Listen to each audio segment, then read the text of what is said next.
দর্শক, আজকে আমরা তৈরি করব সোডিয়াম হাইড্রোক্সাইড।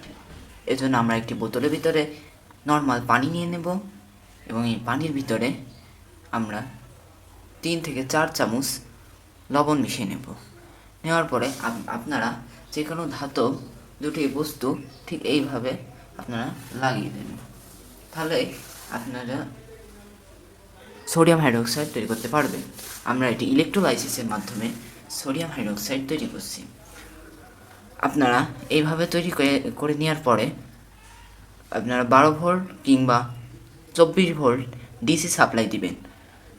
দেওয়ার পরে দেখবেন যে ইলেকট্রোলাইসিস শুরু হয়ে গেছে।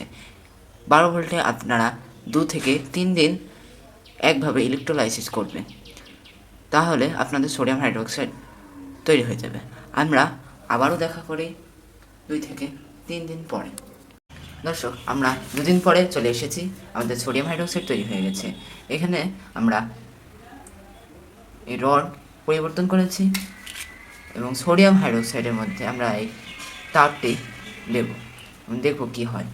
এই তামার তারের উপরে অক্সিডাইজিং লেয়ার রয়েছে, আমরা সোডিয়াম হাইড্রোক্সাইডের উপর দিলে এই অক্সিডাইজিং লেয়ার সরে যাবে। দর্শক দেখুন, যখনই আমরা দিলাম তখনই এটার উপরে অক্সিডাইজিং লেয়ারটি সরে গেছে এবং এটি চকচক করা শুরু করেছে।